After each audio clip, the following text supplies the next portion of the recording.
So we're gonna do this again. Again, like I said, in case if anybody from my second channel still thinks that this is not relevant or anything, the reason why I put that video about CharlieTweetsDetected to join, because one thing, look, we're highlighting the bad actors, okay? Nothing more. It's gonna be 30,000 by the time this upload. As we know that for nearly a week, the extremist game developer have celebrated the murder of Charlie Kirk, and in response, they have met with an uproar of gamers calling them out.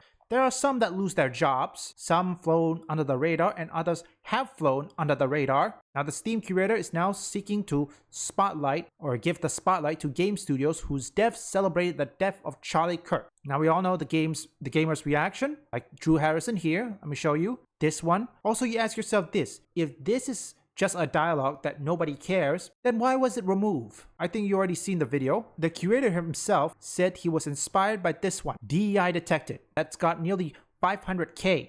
And he said, first I saw the infamous Ghost of Yote dev tweet and was annoyed. It was isolated.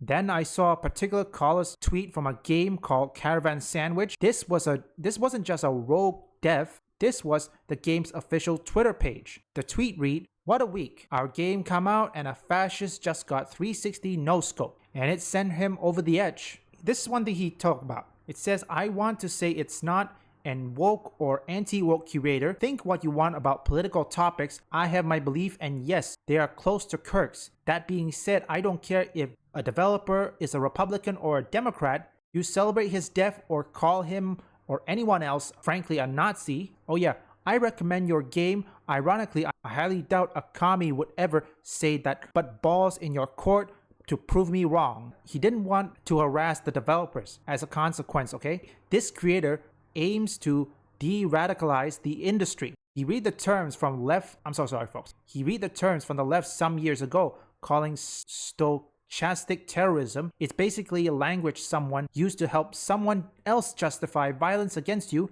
It's not specifically, hey, go shoot that guy, but it's labeled. I'm so sorry folks. This is a second take. I'm very thankful and blessed. Hope this can be shared. And it's not a harassment campaign, okay? This is something that many of these idiots fail to understand, okay? Look, we're not trying to harass anybody, okay? We're trying to highlight the bad apples. Now, the author includes multiple large studios, meaning all their titles, both new and old, have been indicated, such as Fallout New Vegas, Quake, were both released over a decade ago. None of the developers were responsible for those games, still works at those companies. However, they're not immune to receiving a negative review from the curator, as the studio still benefits from the sales and player retention. That's true.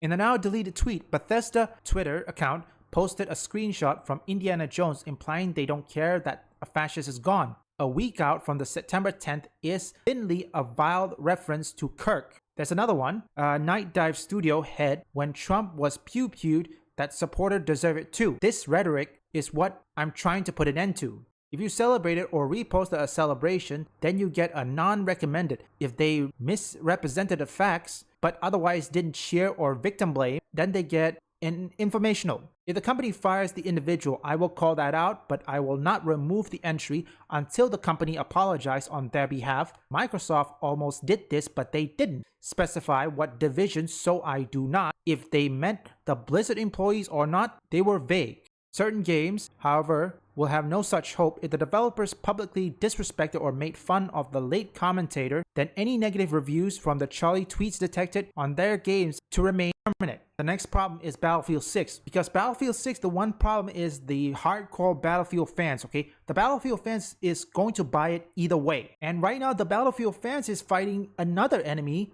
which is the Call of Duty fans and the Call of Duty shills who wants to exploit the movement. Now, generally, they want. I would also like to mention I didn't expect this level of response. I expected maybe 100 people might join and save some money to find an alternative. Well, comrade, you got more than 100.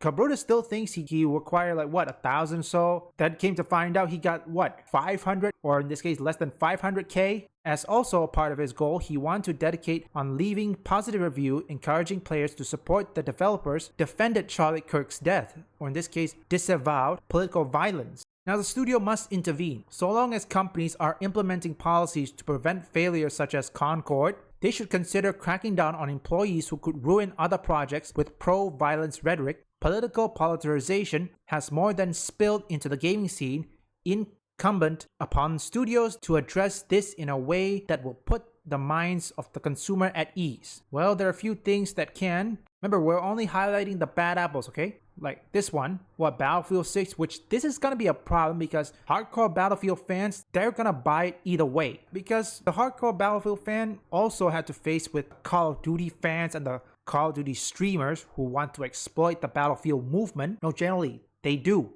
Insomniac, jeez, there's a lot. Oh yeah, Alan Wake. Community managers, of course, community managers. Unbelievable. Again, I won't force you to say support me or subscribe to me, okay? Look, honestly, after this, I just want to say if you want to subscribe, go ahead. If you don't want to subscribe, then it's okay. I'm not gonna be mad. Remember, free speech. Everyone's entitled to it. But understand one thing. Free speech doesn't mean freedom of consequences, okay? But again, like I said, you're free to do whatever you want. You can like, subscribe, but if you don't, then it's okay. Just come by again. It'll be worth your while. Rise of the Triad. Yeah, that's a lot of things. Star Wars, of course. Of course, Star Wars. There is Star Dark Forces. I was about to start System Shock, but oh well. But again, like I said, these creator lists, the one I showed you, they're only trying to highlight the bad actors, okay? There's also like 44 games that are recommended. You got to support them.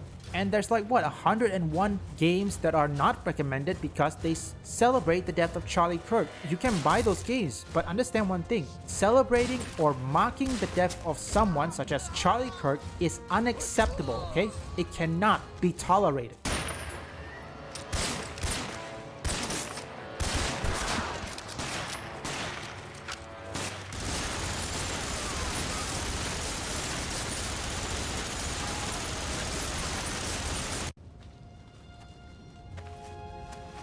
Well done, Griffin.